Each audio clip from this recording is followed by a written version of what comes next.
Yeah, Mafia Magazine Radio. Hey, Ryan Combs. Hey, Ryan, how you doing, baby?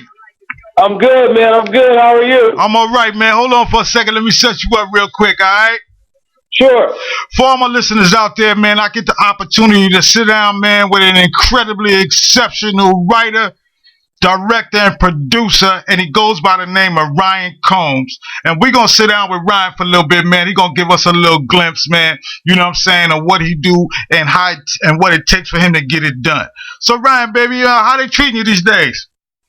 Oh man, I guess they putting up a fight. They putting up a fight, but I'm in the fight. So, man, tell my people, man, where you originally from, man, and how long you been doing your thing, man. I'm originally from Compton, California, and I've been doing this since like the late '90s. Okay. But Compton, California is where we shot our first movie, straight out of Compton, actually. Okay. That's where I'm from. Yeah, no doubt. So my first question to you, man, is, I read your story, you know what I'm saying? I know your bio and all that. And one of the things that I would like to know, man, is what inspired you, man, to actually, you know what I'm saying, take this path in your life and go in the direction, man, of wanting to do movies, man, and what it took for you to get there to get it done. I think, for the most part, the inspiration was just a childhood dream, Right. Whether it could have been a fireman, policeman, whatever. But, a childhood dream, all the bumps along the road that just kind of slowed me with the tragedies and different things like that. Just kind of, I think that kind of motivated me more than anything. No doubt. The road is just, it's just about perseverance, just anything. Everybody gonna tell you no till you do something different, make them tell you yeah. No question. And it seems like, man, you was pretty focused, man, at a very early age, man. You know what I'm saying? Because, I know you had a job, and at the same time you was working, man, you was also kind of preparing yourself to actually, you know what I'm saying, get into the music game. And, give us a little insight, man, on what it took to get that done, man, and how you was able to stay focused, man, to be able to get the things done that you're doing today. And that's actually the movie game. And, worked at the Home Depot. Depot was kind of like my college a little bit. Staying focused is just one of those things where it's just like anything. My grandmother said, do something that you love and you'll never work a day in your life. So it was, the motivation was just kind of, being able to just love a hobby and just really get into something that I love, for life, because there ain't no reason to, do something you don't want for the rest of your life. You know what I'm saying? And I was just wanting to know how fleeting life is. You feel me? Yeah, no doubt. So, do you think like some of the hardships that happen in your life, man, also motivate you to actually go out and do some of the things that you do? Yeah, definitely. Just on the tip,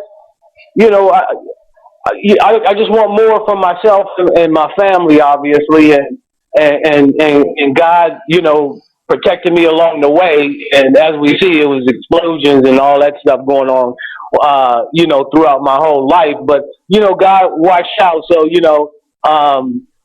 I'm here, and I'm gonna be around, as long as y'all, feeling me. No doubt about that, man. So through your time coming up, you know what I'm saying, getting in the industry and all of that, man, you doing your writing and your directing, man, do you have a particular style, or was there somebody you likened your style behind, you know what I'm saying, to be able to create things that you create, man, when you do your movies?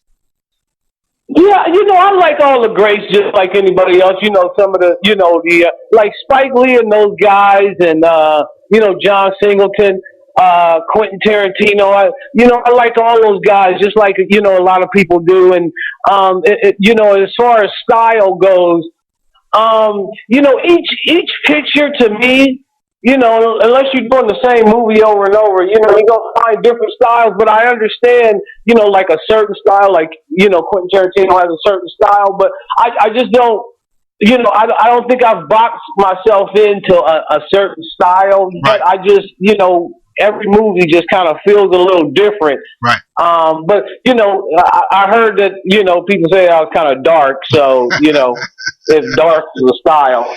Well, sometimes when you being dark, you tell the truth. You know what I'm saying? So, Man, they told me the truth was right. Right. You know what I'm saying? You bringing the truth to them in a certain way that, you know what I'm saying? I guess a lot of times they look at that as being a little dark, but we already know where that come from, you know what I'm saying, and where that may have Absolutely. you know what I'm saying? So us is us just getting it done, you know what I'm saying? So tell us, man, did you, as you was going to school and all that, I mean, where did you pick up your skills, man, as far as, the things that you do as far as writing and directing and producing? Did you go to school? Was you taught by somebody? Well, I would have loved to gone to school, and I would suggest anybody go to school for it first, because of my circumstances.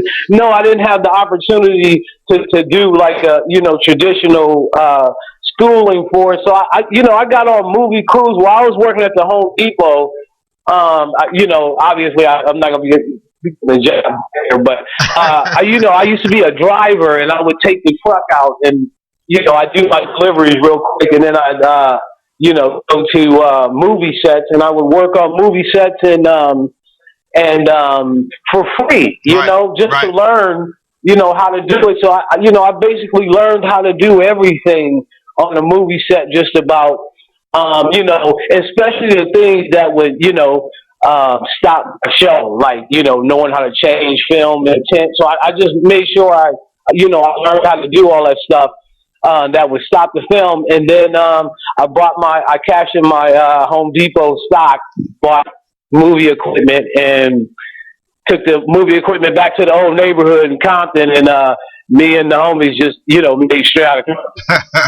No doubt. So here's a question to you. Do you think, because you learned it from bottom up, you know what I'm saying, because you had to kind of get in and do your thing without going to school, do you think that makes you a better person, because you can see things in a greater picture than most other people can?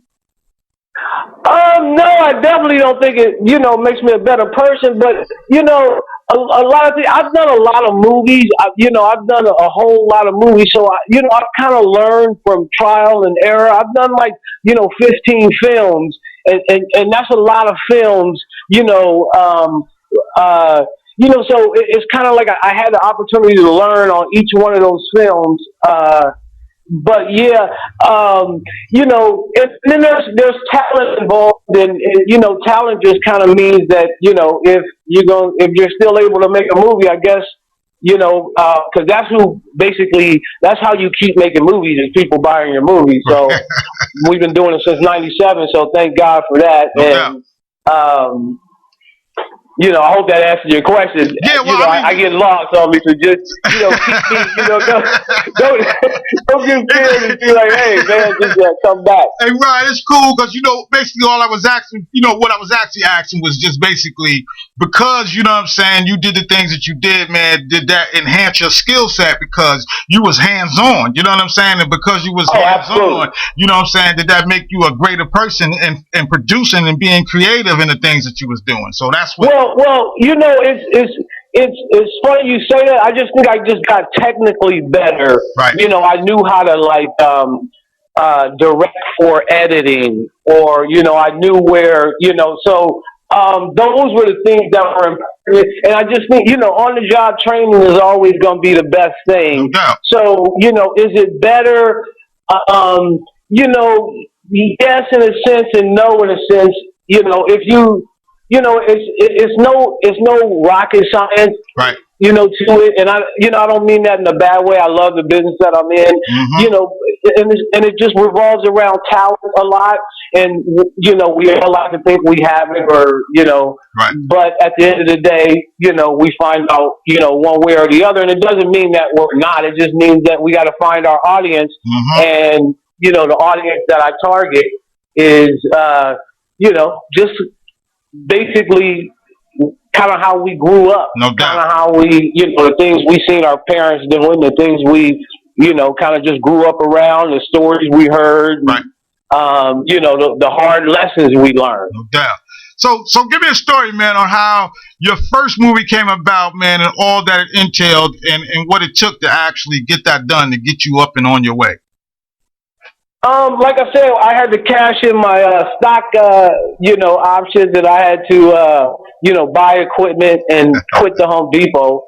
And we ended up going to, we took me and some friends of mine. We took the equipment back. I kind of didn't know what to do with it at the time, and I hadn't been on, that many shows. So we just kind of, I did some reading. I went back and the shows I did, like I said, I just learned the things that would stop the movie. Right. So, so I learned how to change film and all that. We went to Gonzales Park in Compton, we started shooting, and we just got some extras because Compton is always fun like that. You can get some extras even when you ain't trying to. And every story is just kind of like every movie is kind of like that. Every movie just wasn't getting ready to happen like one day before it actually happened. Right. And those are movies, it's impossible to make a movie. There's so many moving parts and attitudes and blah blah blah. It's all over. It's a miracle. Yeah. Yeah. So a lot of those movies, man, we just willed them to get done. We just really just wouldn't sleep until they was done. Right. No question. No question. And obviously, you know what I'm saying, you able to do that, you was able to figure that out, man, and able to figure that out and be able to work it very well. You know what I'm saying? Because of the fact of, the things that you've done and the accomplishments that you have up until this point.